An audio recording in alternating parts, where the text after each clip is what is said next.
yang telah diwajibkan oleh Allah.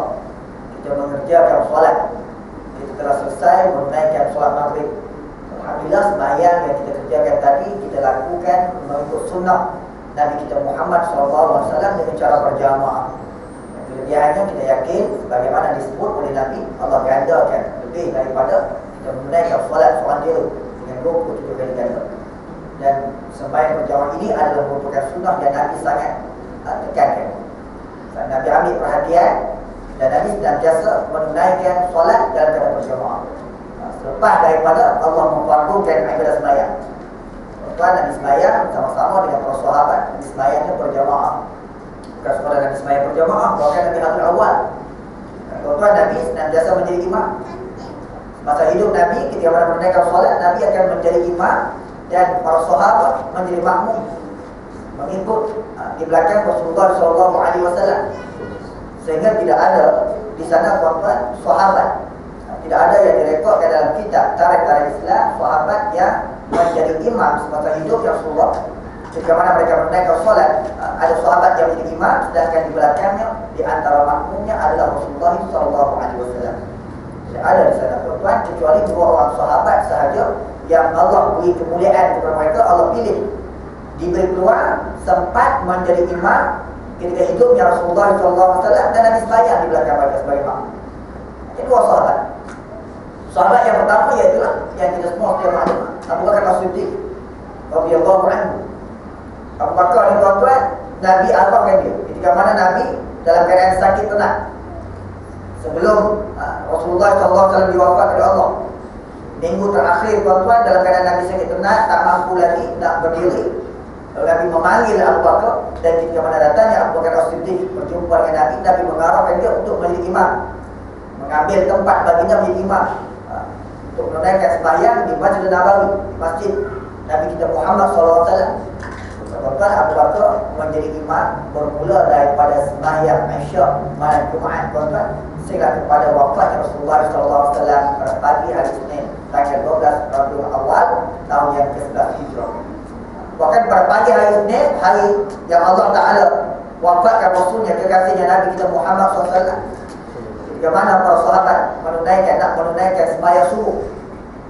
Sembahyang subuh pada pagi hari Isnin, hari terakhir Nabi sebelum beberapa saat, sebelum beberapa jam Nabi diwafatkan oleh Allah. Maka Nabi keluar daripada rumah Aisyah radhiyallahu anha untuk menunaikan solat berjamaah bersama dengan para sahabat. Hari terakhir Nabi sebelum Nabi wafat. Jadi masih lagi nak menunaikan sembahyang dalam keadaan berjamaah. Bila Nabi keluar daripada rumah Aisyah, dilihat oleh para sahabat, maka para sahabat seronok. Mereka bergembira. Kita merasakan bahawa Nabi makin sihat, kesihatan Nabi makin pulih. Nabi dapat bersama-sama dengan mereka. Sehingga Abu Bakar As-Siddiq apabila melihat keluarnya Rasulullah SAW daripada rumah Aisyah masuk ke Masjid Nabawi untuk menunaikan sembahyang subuh, tuan-tuan, Abu Bakar nak beri laluan kepada Nabi untuk menjadi imam. Tuan-tuan, pada pagi itu Nabi tak mampu juga. Nabi tetap mengarahkan Abu Bakar jadi imam. Nabi hanya sembahyang di belakang Abu Bakar, di sebelah kanan Abu Bakar dalam keadaan duduk. Sembahyang subuh hari terakhir pagi hari Isnin sebelum wafatnya Rasulullah SAW. Sembahyang juga sembahyang duduk. Tunjuk betapa pentingnya solat. Bahkan Nabi sangat menekankan soal berjamaah. Nabi tak mampu berdiri pun tuan-tuan, sembahyang duduk. Sebab itu tuan-tuan, jangan sekali-kali kita abaikan sunnah Rasulullah SAW ini. Pastikan insya-Allah setiap hari kalau boleh tuan-tuan, sembahyang kita dalam keadaan berjamaah di mana sahaja, apa keadaan sekali. Bahkan kewajipan sembahyang tak gugur. Tuan-tuan, selagi mana kita masih berakal. Selagi mana kita masih berakal, masih ingat tuan-tuan, kewajipan kefarduan solat tak gugur. Tak boleh sembahyang berdiri tuan-tuan, sembahyang duduk. Sebagaimana sembahyang solat yang dilakukan oleh Nabi SAW, sembahyang duduk. Duduk atas kursi pun boleh, tak boleh berdiri, sembahyang duduk. Ambil kursi, duduk dalam solat. Tapi duduk sikit lah tuan-tuan, jangan duduk belakang imam. Tak lagi Tok Imam tempatan dulu ke apa, Tok Imam pula tuan-tuan, dia kena angkat sikit kursi naik depan, dari imam. Sembahyang berjamaah juga, sembahyang duduk. Tak boleh sembahyang duduk tuan-tuan dalam keadaan berbaring. Dia ada dalam masalah apa? Berbaring. Kepala sebelah sana, kaki sebelah sini tuan-tuan, lambung kanan ke bawah, menghadap ke arah kiblat, berbaring. Tak boleh berbaring tuan-tuan, terletak. Kepala di belakang, kaki ujung ke arah kiblat tuan-tuan, diangkatkan sikit kepala. Sembahyang tetap sembahyang. Duduk pun duduklah. Berbaring pun berbaringlah tuan-tuan.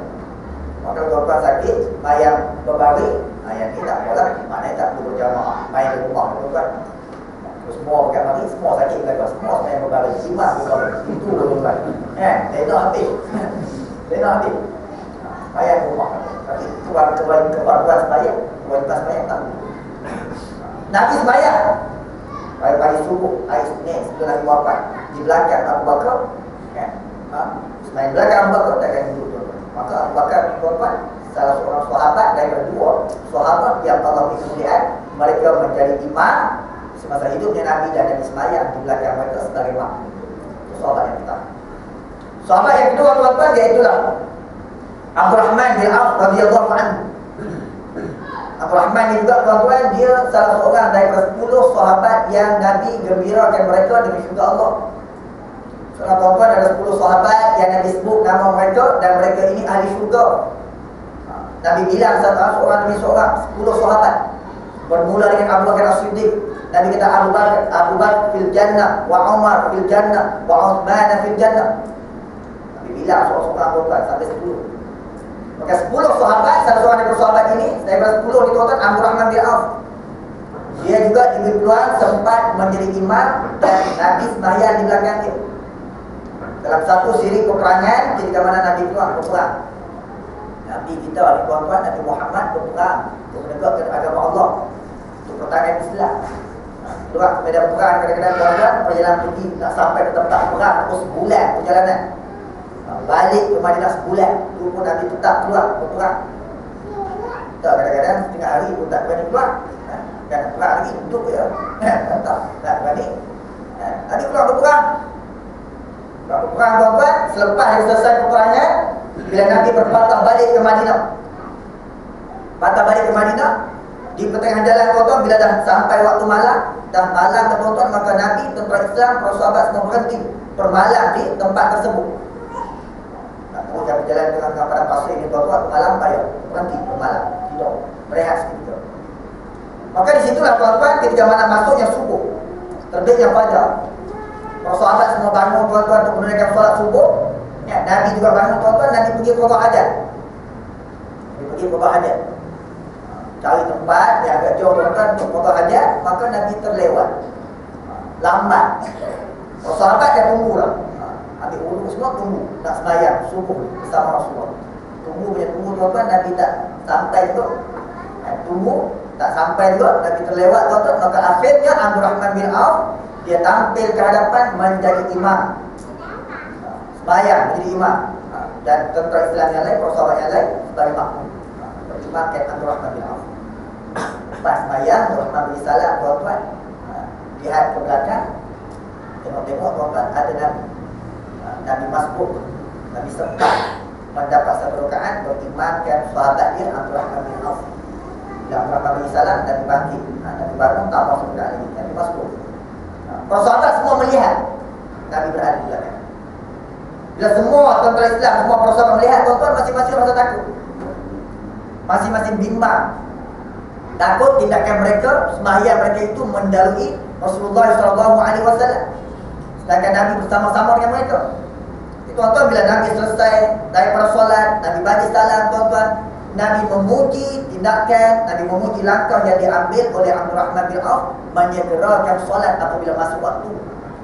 Maka Nabi kata umat dia senantiasa berada dalam kebaikan selama mana mereka menjaga solat, menjaga sembahyang, dan sembahyang itu pula dikerjakan di awal waktunya. As-salatu fi awwal waqtiha. Sembahyang di awal waktu tuan-tuan. Nabi puji langkah yang telah diambil oleh Abdurrahman bin Auf. Dua sahabat ini dia tuan-tuan, kalau kita melihat dalam kitab-kitab tarikh yang sempat, yang dipilih oleh Allah menjadi imam semasa hidupnya Rasulullah, dan Nabi sembahyang di belakang mereka sebagai imam.